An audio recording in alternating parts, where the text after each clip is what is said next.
मानव अधिकार सुरक्षा संघ के संस्थापक व राष्ट्रीय अध्यक्ष राजयोगी आचार्य श्री आनंद गिरी जी महाराज। स्वामी जी, आपका खोज खबर में बहुत बहुत स्वागत है। नमो नारायण, बहुत बहुत धन्यवाद। स्वामी जी, जिस मानव अधिकार की बात की जाए तो हम उसमें लेते हैं कि आजकल जो है ना, आरक्षण को काफ़ी मुद्दा बना दिया गया है, पॉलिटिक्स। तो आप जिस तरीके से अभी देखा भी गया है कि आरक्षण 70 साल के बाद भी अभी तक आरक्षण जो है वो चल ही रहा है, और इसकी ज़रूरत क्यों है आगे? और भी आपको लगता है कि आरक्षण की ज़रूरत है 70 साल के बाद भी? देखो, ये आपका प्रश्न भी बहुत अच्छा है और मैं बड़ी विस्तृत तरीके से बताना भी चाहूँगा कि आरक्षण की ज़रूरत इस देश को, इस समाज को ना कभी थी, ना आज है और ना कभी आगे रहेगी। आपने पूछा कि 70 साल बीत गए और इस आरक्षण को एक कुरीति की तरह लिया जा सकता है। जैसे हमारे समाज में सती प्रथा जैसी, 3 तलाक जैसी बड़ी सारी कुरीतियाँ व्याप्त थीं, लेकिन धीरे धीरे प्रभु की कृपा हुई, लोगों में जागरूकता हुई और ये प्रथाएं धीरे धीरे ख़त्म हुई। उसी तरह से ये भी एक कुरीति है और धीरे धीरे ज़रूर ये ख़त्म हो जाएगी।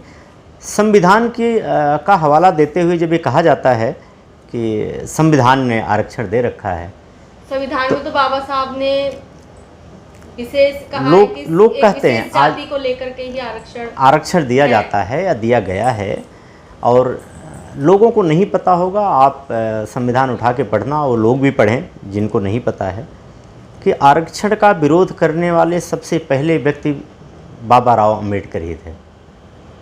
उन्होंने आरक्षण का विरोध किया था। दार्शनिक लोग थे, पढ़े लिखे लोग थे। उन्होंने देखा था कि समाज में ये एक विघटनकारी प्रथा तैयार करेगी, लेकिन कांग्रेस के शासन में उस समय पंडित जवाहरलाल नेहरू जो कि प्रधानमंत्री थे, राजनीतिक लाभ के कारण 10 साल के ट्रायल पे ये लागू किया गया और उसके बाद इसको राजनीतिक मुद्दा बना लिया गया और लोगों को गुमराह करके राज करते आए हैं और करते रहे, इसी प्रथा में रही। उसी संविधान में भीमराव अम्बेडकर ने लिखा था, जिस दिन इस देश का आखिरी नागरिक देश के सर्वश्रेष्ठ पद पर पहुंच जाएगा, उस दिन आरक्षण स्वतः ही ख़त्म हो जाएगा। तो मैं इस देश को भी याद दिलाना चाहता हूं कि आज दलित SC ST से एक आखिरी नागरिक राम कोविंद के रूप में इस देश का प्रथम नागरिक बन गया। तो आरक्षण ऐसे भी स्वतः ही समाप्त माना जाना चाहिए। जो लोग संविधान में विचार अपना रखते हैं, उसमें भावना सद्भावना रखते हैं, उनको ये मान लेना चाहिए और जल्द से जल्द आरक्षण जैसी ये कुरीति समाप्त कर देनी चाहिए। हाँ, इसके वैकल्पिक व्यवस्था की ज़रूरत है। मैं ये भी कहूँगा कि बहुत सारे लोग हैं जो आर्थिक रूप से, मानसिक रूप से, शारीरिक रूप से, सामाजिक रूप से तिरस्कृत हैं। उनके लिए सरकार को एक ऐसी अनूठी व्यवस्था ज़रूर करनी चाहिए कि जहाँ पे सभी के एक मौलिक अधिकार जिसे कहा जाता है, बेसिक नीड्स का ख्याल रखा जाना चाहिए कि वो व्यक्ति भोजन, पानी और स्वास्थ्य जैसी बुनियादी चीज़ों पे सरकार पूर्णतः इसको उपलब्ध कराए, जिससे कि इस देश के वासी होने का सबको गर्व हो पाए और अभिमान भी हो पाए कि मैं एक ऐसे देश में हूँ जहाँ अभी भी मानवता जिंदा है। ऐसे अभी आपने कोरोना काल में देखा होगा कि प्रधानमंत्री राहत कोष होने के बाद भी PM केयर फंड कोष बनाया गया। ये आपदा के लिए बनाया जाता है। इसी तरह से राहत कोष सरकार के पास ऑलरेडी होता है। सरकार को चाहिए कि उस राहत कोष के जो एक्स्ट्रा फंड हैं, जो एक्स्ट्रा तरीके से जो लोग ग्रसित हैं, जो ज़्यादा बीमार हैं, जिसके घर में खाना नहीं है, आपदा के मारे हैं, उस फंड से उनकी मदद की जानी चाहिए, ना कि आरक्षण रूपी किसी कुरीति को उन पर थोपा जाना चाहिए। अच्छा स्वामी जी, क्या सही मायने में जो आरक्षण है जिन तक पहुंचना चाहिए उन तक वो पहुंच पा रहा है? नहीं, बिल्कुल नहीं। और ये शायद इस देश में संभव नहीं है। एक माननीय राजीव गांधी जी पूर्व प्रधानमंत्री ने खुद पब्लिकली बोला था कि अगर मुझे यहाँ से 1 रुपये चलता है तो 15 पैसे पहुंचता है, तो कहीं न कहीं इस सिस्टम पे उनकी अंगुली थी जिसकी तरफ उन्होंने इशारा किया था। इस चीज़ को प्रॉपर ख़त्म नहीं किया जा सकता। इसी वजह से जो आरक्षण है, आरक्षण जिसको मिलना चाहिए, जो आरक्षण के सच्चे हकदार हैं, उनमें सामर्थ्य ही नहीं है को पगडंडियों से चल करके इस डामर रोड पे और फिर डामर रोड से वीआईपी रोड पे, वीआईपी रोड से उस वीआईपी ऑफिस में एंट्री कर पाएँ, ऐसा अधिकार समाज ने नहीं दे रखा है, क्योंकि समाज की सोच ही ऐसी नहीं है। इस वजह से जो ऐलान कर देने से किसी को कुछ मिलेगा नहीं, इसकी एक विस्तृत व्यवस्था करने से हर व्यक्ति के पास वो सामान पहुंच पाएगा। ये व्यवस्था, इस पे सरकारों को विचार जरूर करना चाहिए। क्या लोगों के अंदर इसका भी ज्ञान नहीं है, कई लोगों के अंदर, कि आरक्षण है क्या? ये कई लोगों की बात नहीं है, उनको पता ही नहीं है कि हमारे जो आरक्षण की बात करते हैं और जिनके लिए बनाया गया आरक्षण, ऐसे कई गाँवों में चले जाओ जिन्हें पता ही नहीं है कि आरक्षण है क्या। ये कटु सत्य है कि लोगों को अपने मौलिक अधिकार के बारे में पता ही नहीं है, और क्योंकि वो गरीब हैं, कमज़ोर हैं, उनको प्रताड़ना का डर रहता है। क्योंकि आए दिन आप लोग देखते ही हो कि एक गरीब व्यक्ति अपनी जब व्यथा लेकर के थाने में पहुंचता है तो थानेदार भी डांट के गाली दे के भगा देता, उसकी एफआईआर तक नहीं लिखी जाती। तो इन घटनाओं को देख करके एक जो सीधा साधा मनुष्य है, जो बाहर की दुनिया से अभी परे है, उसको बिल्कुल भी नहीं पता कि हमें अगर राशन कार्ड है तो कितना राशन मुझे मिलेगा।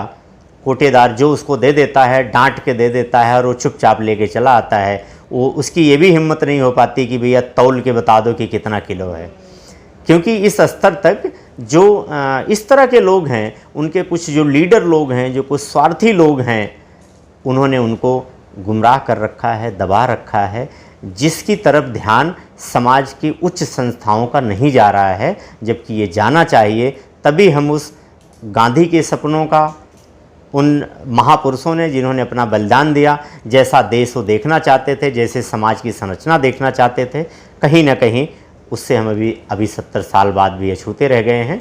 अब मैं बुद्धिजीवियों से, सरकारों से, पावर में बैठे लोगों से ज़रूर मैं आग्रह करूंगा कि इस विषय की तरफ ज़रूर ध्यान दें, जिससे कि समाज एक समानता की तरफ चल पाए, समाजवाद की, मानवतावाद की तरफ चल पाए और मनुष्य का दर्द समझने लग जाए। अच्छा स्वामी जी, बात की जाए जो आरक्षण का मुद्दा उठाते हैं, नेताओं को आपने देखा होगा, कई ऐसी संस्था बना लेते हैं या पार्टी बना लेते हैं आरक्षण को लेकर के, दलित समाज की आवाज़ को उठाने के लिए, लेकिन वो तो खुद तो करोड़पति बन जाते हैं, लेकिन जिनकी वो आवाज़ें उठा रहे होते हैं वो वहीं के वहीं रह जाते हैं। ये सत्य बात है कि ये आपने जो कहा, ये सारी प्रमाणित घटनाएं हैं। बहुत सारे दलितों को देखा आपने, जगजीवन राम से लेकर के और आज रामविलास पासवान से लेकर के, मायावती से लेकर के, यहाँ दिल्ली में उदयराज से लेकर के, बड़े सारे लोगों को लेकर के आपने देखा, सबने यही कहा। तो इसी वजह से वो लोग भी आज भ्रमित हैं, जो एक जिसको अपने आप को दलित समझते हैं। वैसे दलित कोई शब्द नहीं है, मैं आपको बता दूं, इसकी भी एक बड़ा सार्थक शब्द है, शास्त्रार्थ शब्द है। दरिद्र का बिगड़ा हुआ रूप दलित कहा जाता है। दरिद्र किसी जाति को नहीं कहा जाता था। दरिद्र पहले ज़माने में तो ब्राह्मणों को कहा जाता था। दरिद्र का मतलब धनहीन, जो धनहीन था पहले लोग दरिद्र ब्राह्मण कहा करते थे। लेकिन आज की डेट में तो उन्हें जाति पे आधारित कर दिया है ना। हाँ, क्योंकि ये चंद लोगों ने जो गुमराह करके, वही फिर मैं कहूँगा कि आचार्य चाणक्य ने कहा है कि जब राजा कुछ न कर पाए तो जनता को भ्रमित कर दे, क्योंकि जब तक जनता भ्रमित रहेगी राजा राज करेगा। उसी तरह से जिन लोगों ने देखा कि जो कमज़ोर लोग थे, जो कायर लोग थे, जिनको लग रहा था मैं कुछ करके कमा करके नहीं खा पाऊँगा, उन्होंने एक ऐसा व्यवसाय की तरफ ध्यान दिया जहाँ पे कि मैं लोगों को गुमराह करके मैं धन कमा पाऊँगा। मैं लोगों से कहता हूँ, अपनी कथाओं में भी कहता हूँ कि शास्त्रों में 64 कलाओं का वर्णन है। हमने कहा कलयुग में एक नई कला ने जन्म लिया जो 64 कलाओं पे भारी है, वो है बेवकूफ़ बनाने वाली कला। वो कलयुग में प्रकट हुई। अब 65 कलाएँ कही जा सकती हैं। तो जिन्होंने 65वीं कला का सहारा लिया, उन्होंने अच्छे खासे भोले भाले सच्चे लोगों को गुमराह किया। गुमराह करके अपनी बिल्डिंगें बना ली।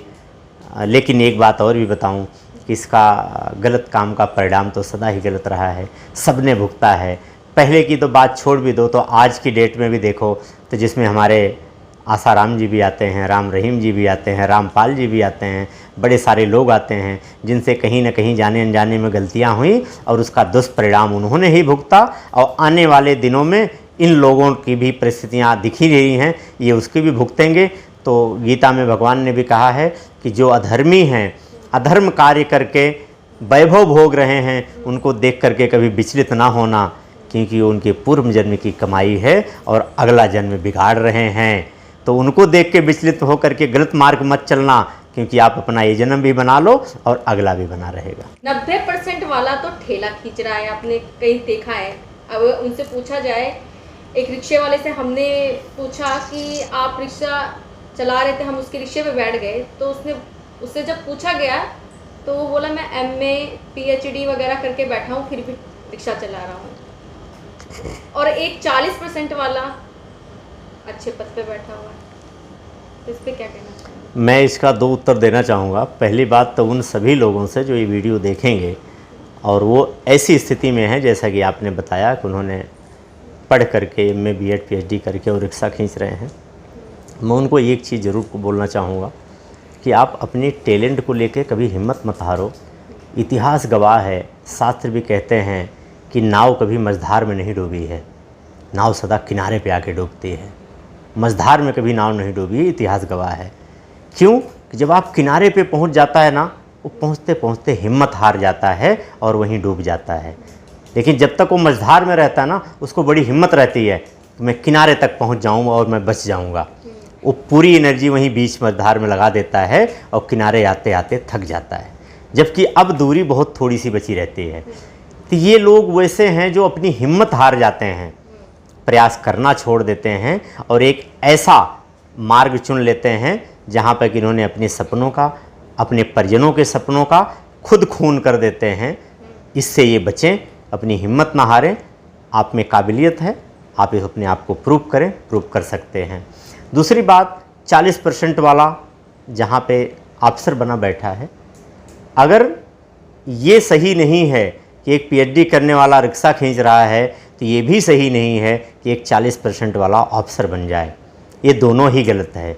लेकिन कहीं न कहीं हमारी सरकारी व्यवस्था का ये दुरुपयोग है। दूसरा, कहीं न कहीं सरकारी लोगों का इच्छा शक्ति की कमी है, राजनीतिक इच्छा शक्ति की कमी है, राजनीतिक कार्य क्षमता की कमी है। और इसको फिर मैं कहूँगा, ये एक सामाजिक कुरीतियों की तरह है, जितनी जल्दी हो इसको समाप्त होना चाहिए, नहीं तो ये समाज विघटनकारी रास्ते पे चल पड़ा है और आने वाले दिनों में स्थितियाँ और भयावह हो जाएंगी। तो आपके हिसाब से स्वामी जी, आरक्षण जो है वो खत्म होना चाहिए? आरक्षण खत्म होना चाहिए। आरक्षण किसी के भी भले के लिए नहीं है, वो किसी का भी नहीं भला कर पा रहा। आधार पे होना चाहिए? बिल्कुल नहीं, उनके लिए होना चाहिए जिन्हें इनकी ज़रूरत है। मेरा मानना है कि सबको समान सिविल कोड की व्यवस्था होनी चाहिए, सबको समान नागरिकता मिलनी चाहिए, सबको समान शिक्षा मिलनी चाहिए। भेदभाव शिक्षा से शुरू होता है कि एक व्यक्ति 5,000 फीस भरेगा और एक व्यक्ति 500 रुपये फीस भरेगा, जबकि कॉलेज वही है, टीचर वही है, बैठने की व्यवस्था वही है। तो कहीं न कहीं ये हमारी सरकारी कुरीतियों का नतीजा है। ये ख़त्म होना चाहिए। सबको समान अधिकार मिलना चाहिए, सबको समान शिक्षा मिलनी चाहिए। फिर अपने टैलेंट के बेस पे कम से कम इंटर तक की शिक्षा सबको बराबर मिलनी चाहिए। फिर जिसमें रुचि होगी, जिसका टैलेंट होगा, वो आगे बढ़ेगा। और ज़रूरत सबकी है, क्योंकि इस देश को अकाउंटेंट भी चाहिए, क्लर्क भी चाहिए, बाबू भी चाहिए, नेता भी चाहिए, मंत्री भी चाहिए, चपरासी भी चाहिए, सेवक भी चाहिए, हर व्यक्ति चाहिए। तो समाज की अगर संरचना एक ऐसी व्यवस्थित हो जाए तो कहीं न कहीं एक मनुष्य दूसरे मनुष्य से नफरत करना बंद कर देगा। क्योंकि आज समाज में मैं ब्राह्मण हूँ तो मैं दलित देख नफरत करता हूँ, एक दलित है तो ब्राह्मण को देख के नफरत करता है। और एक चीज़ और कहूँगा, देश में सबसे आरक्षण जो है क्या नफरत पैदा कर रहा है? हाँ, आरक्षण की वजह से नफ़रत पैदा हो रही है, बहुत ज़्यादा हो रही है। क्योंकि इसी बीच एक चीज़ और भी बहुत गलत जो मुझे लगती है, जातीय संगठन जितने समाज में काम कर रहे हैं, ये भी सिर्फ नफरत फैलाने का काम कर रहे हैं। कोई ब्राह्मण सभा है तो कोई क्षत्रिय सभा है, कोई मौर्य सभा है, कोई यादव सभा है, कोई अग्रवाल सभा है। इन सभाओं का उद्देश्य आज तक मुझे नहीं समझ में आया, क्योंकि मानवता वाली सभा आज तक कहीं नहीं दिखी और वो दिखनी चाहिए। क्योंकि ये क्यों, जो लोग आपस में जी एक मुसलमान एक हिंदू अड़ोस पड़ोस रहते हैं, दोनों बड़े प्यार से जी रहे हैं, लेकिन ये दो संगठन वाले पहुंचते हैं और दोनों में नफरत पैदा करा करके और चले आते हैं। वो कहते हैं कि वो तो मुसलमान है, तुम उसके घर क्यों जाते हो, वो कहते हैं वो हिंदू है, तुम उसके घर में क्यों जाते हो। और एक जरा सी एक बात ज़रूर बताना चाहूँगा स्वामी विवेकानंद की। स्वामी विवेकानंद एक बार अलवर पहुँचते हैं, एक पेड़ के नीचे थक के बैठे रहते हैं, अचानक एक मुल्ला जी उनके सामने से गुजरते हैं। अब मुल्ला जी उनको देख करके बड़े प्रसन्न, बड़े आकर्षित हो जाते हैं। कह रहे आप तो स्वामी विवेकानंद हैं, आप तो विश्वविख्यात हैं। उनके कुछ बात सुन के मुल्ला जी इतने प्रभावित होते हैं। मुल्ला जी कहते हैं कि स्वामी जी मैं आपको भोजन कराना चाहता हूँ। स्वामी जी कहते हैं चलो। स्वामी जी चले जाते हैं मुल्ला जी के घर, भोजन करते हैं, वहीं लेट के आराम करते हैं। पूरे नगर में आग की तरह बात फैल जाती है कि एक हिंदू स्वामी मुसलमान के घर भोजन कर रहा है। अलवर के राजा ने अपने मंत्री को भेजा, जाओ स्वामी जी को बुला के लाओ। आए और राजा ने कहा कि स्वामी जी आप मुसलमानों के घर पानी पी रहे हैं। उन्होंने कहा हाँ। कहने क्यों? बोलो क्योंकि मैं हिंदू हूँ। मैं हिंदू की परिभाषा भी बताता हूँ आपको। तो उन्होंने कहा हमने तो सुना है कि हिंदू तो मुसलमानों का छुआ पानी नहीं पीता, अब आप तो भोजन भी कर रहे हो इनके यहाँ। स्वामी जी ने कहा कि मंत्री जी वो अज्ञानी हिंदू हैं।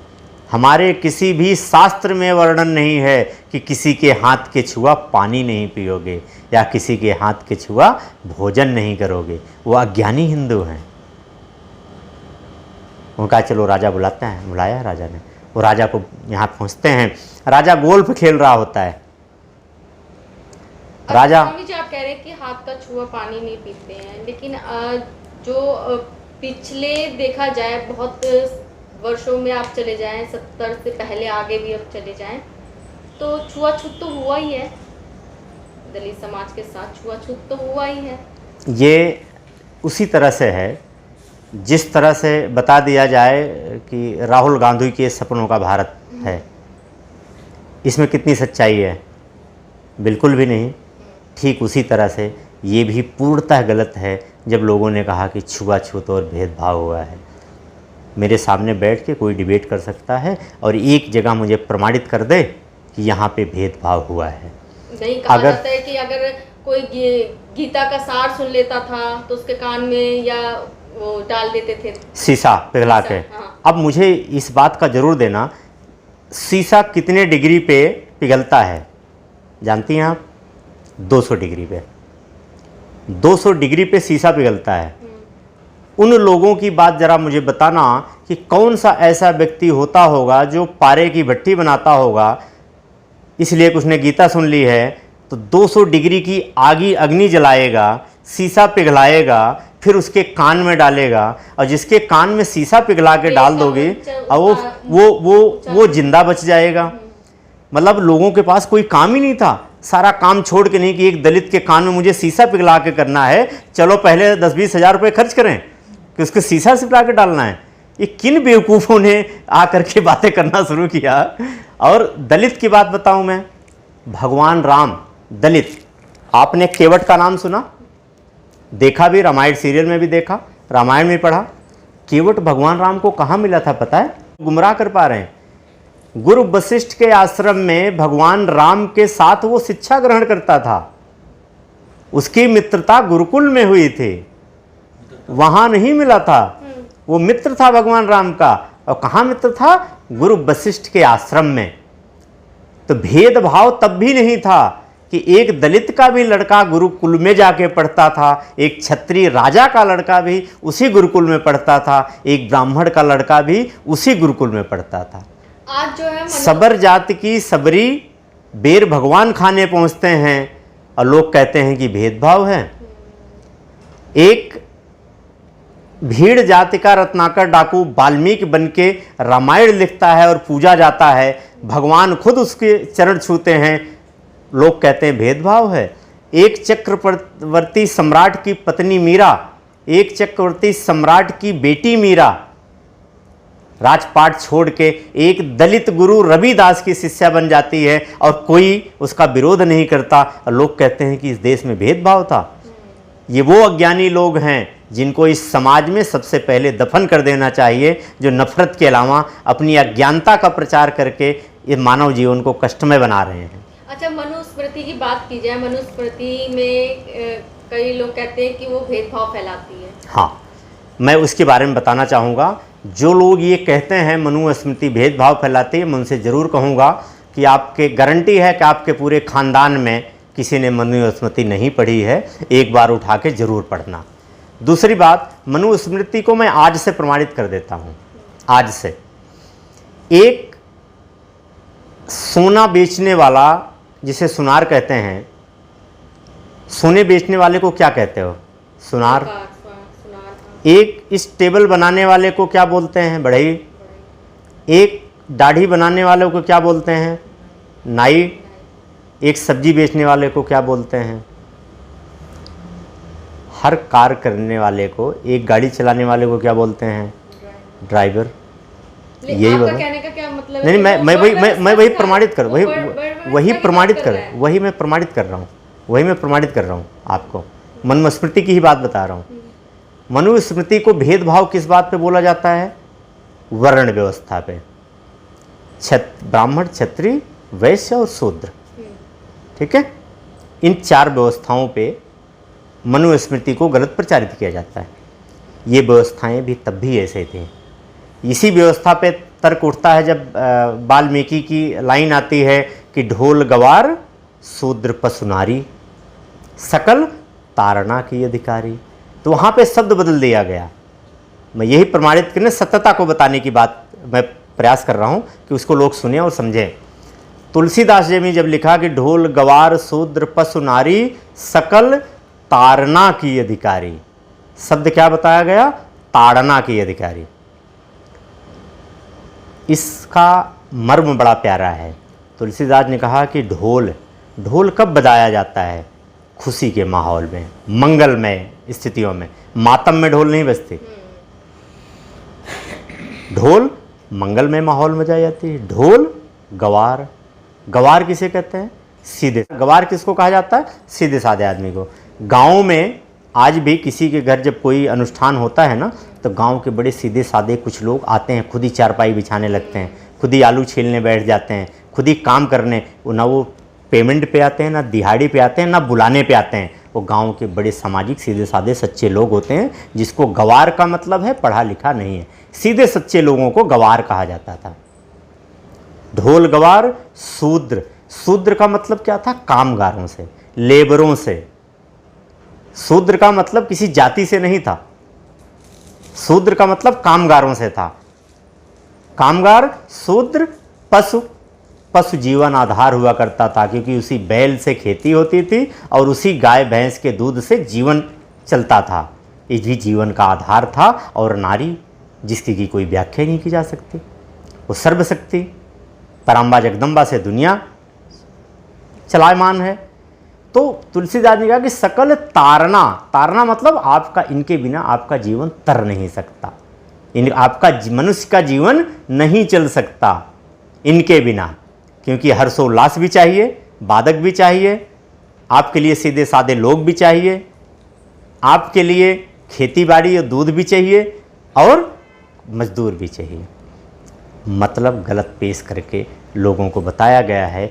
मनुस्मृति में कहीं भी यस 110% कोई भी आके सामने मनुस्मृति रख ले, एक एक शब्द का पढ़ के जवाब लेके डिबेट कर ले। मनुस्मृति को सदा गलत तरीके से पेश किया गया। कि आप ये कहना चाहते हैं जो अगर दलित है, अगर वो शिक्षक बन गया तो वो ब्राह्मण की कैटेगरी में आ गया? यस। अब पहले दीवानों के ब्राह्मण कौन है? कहते ब्रह्म जाने सो ब्राह्मण है। आखिर ब्राह्मण की कैटेगरी में क्यों नहीं आया? वाल्मीकि क्यों कैटेगरी में आ गए? क्योंकि ज्ञानी की, जो पंडित किसको कहते हैं? ज्ञानी को।